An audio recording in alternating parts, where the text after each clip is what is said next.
ನಮಸ್ಕಾರ ಸ್ನೇಹಿತರೆ, voice of Krish YouTube ಚಾನಲ್ಗೆ ನಿಮಗೆಲ್ಲರಿಗೂ ಸ್ವಾಗತ. ಸ್ನೇಹಿತರೆ, ನಮ್ಮ ದೇಶದಲ್ಲಿ ಆಸ್ತಿ ವಿವಾದಗಳು ಸಾಮಾನ್ಯ. ವಿಶೇಷವಾಗಿ ಅಣ್ಣ ತಮ್ಮಂದಿರು ಅಥವಾ ಅಕ್ಕ ತಂಗಿಯರು ತಂದೆಯ ಆಸ್ತಿಯಾಗಿ ಜಗಳವಾಡೋದನ್ನು ನಾವು ಪ್ರತಿದಿನ ನೋಡಿರ್ತೇವೆ. ಆದರೆ ಇಲ್ಲೊಂದು ವಿಚಿತ್ರ ಮತ್ತು ಕುತೂಹಲಕಾರಿ ಪ್ರಕರಣ ನಡೆದಿದೆ. ಇಲ್ಲಿ ಮಗಳೊಬ್ಬಳು ತನ್ನ ತಾಯಿಯ ತಂದೆಯ ಅಂದರೆ ತನ್ನ ಅಚ್ಚನ ಆಸ್ತಿಯಲ್ಲಿ ಪಾಲು ಕೇಳಿ ಕೋರ್ಟ್ ಮೆಟ್ಟಿಲೇರಿದ್ದಾಳೆ.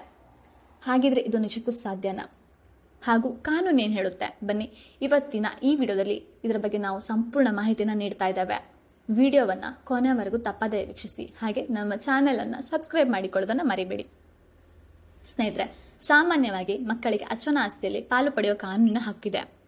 ಆದರೆ ಅದು ತಂದೆಯ ಆಸ್ತಿಯಲ್ಲಿ.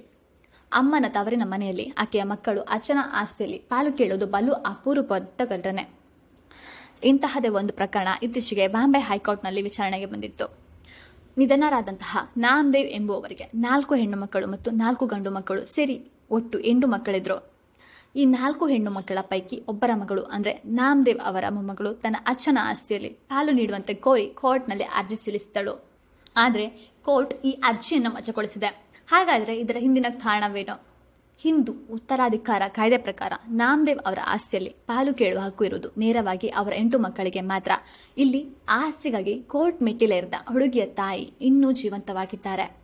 ಹೀಗಾಗಿ ತಾಯಿ ಜೀವಂತವಾಗಿರುವಾಗ ಅವರನ್ನು ಬಿಟ್ಟು ಮಕ್ಕಳಿಗೆ ತಾಯಿಯ ಕಡೆಯ ಅಚ್ಚನ ಆಸ್ತಿಯಲ್ಲಿ ಪಾಲು ಕೇಳುವ ಅಧಿಕಾರ ಇರೋದಿಲ್ಲ. ಹಿಂದೂ ಕಾನೂನಿನ ಪ್ರಕಾರ ಒಬ್ಬ ವ್ಯಕ್ತಿ ತನ್ನ ಅಪ್ಪನ ತಂದೆಯ ಆಸ್ತಿಯಲ್ಲಿ ಪಾಲು ಕೇಳುವ ಹಕ್ಕನ್ನು ಹೊಂದಿರುತ್ತಾರೆ. ಈ ಹಕ್ಕು ಅಪ್ಪನ ಜೀವಂತವಾಗಿದ್ದಲು ಕೂಡ ಇರುತ್ತೆ. ಆದರೆ ತಾಯಿಯ ಕಡೆ ತಾತನ ಆಸ್ತಿಯಲ್ಲಿ ಪಾಲು ಕೇಳಲು ನೇರ ಹಕ್ಕು ಇರುವುದಿಲ್ಲ. ತಾಯಿ ನಿಧನರಾದ ಬಳಿಕವಷ್ಟೇ ಆಕೆಯ ಮಕ್ಕಳಿಗೆ ಆಕೆಯ ಪಾಲಿನ ಆಸ್ತಿಯಲ್ಲಿ ಹಕ್ಕು ಬರುತ್ತೆ.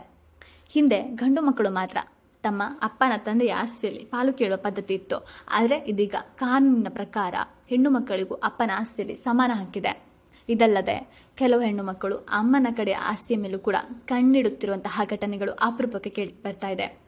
ಸ್ನೇಹಿತರೆ, ನೆನಪಿನಲ್ಲಿಡಿ, ಕಾನೂನು ಯಾವಾಗಲೂ ಸ್ಪಷ್ಟವಾಗಿರುತ್ತೆ. ನೀವು ಯಾವುದೇ ಆಸ್ತಿ ವಿವಾದಗಳ ಬಗ್ಗೆ ಗೊಂದಲದಲ್ಲಿದ್ದರೆ ಒಬ್ಬ ಕಾನೂನು ಸಲಹೆಗಾರರನ್ನು ಸಂಪರ್ಕಿಸುವುದು ಅಗತ್ಯವಾಗಿರುತ್ತೆ. ಇದರಲ್ಲ ಸ್ನೇಹಿತರೆ, ಈ ಮಾಹಿತಿ ನಿಮಗೆ ಇಷ್ಟವಾಗಿದ್ದರೆ ಈ ವಿಡಿಯೋವನ್ನು ಲೈಕ್ ಮಾಡಿ, ಹಾಗೆ ನಿಮ್ಮ ಸ್ನೇಹಿತರೊಂದಿಗೆ ಶೇರ್ ಮಾಡಿಕೊಳ್ಳಿ. ಮುಂದಿನ ವಿಡಿಯೋದಲ್ಲಿ ಮತ್ತೊಂದು ಆಸಕ್ತಿಕರ ವಿಷಯದೊಂದಿಗೆ ನಾನು ನಿಮ್ಮನ್ನು ಭೇಟಿಯಾಗ್ತೇನೆ. ಅಲ್ಲಿವರೆಗೂ ಧನ್ಯವಾದಗಳು. ಶುಭ ದಿನ.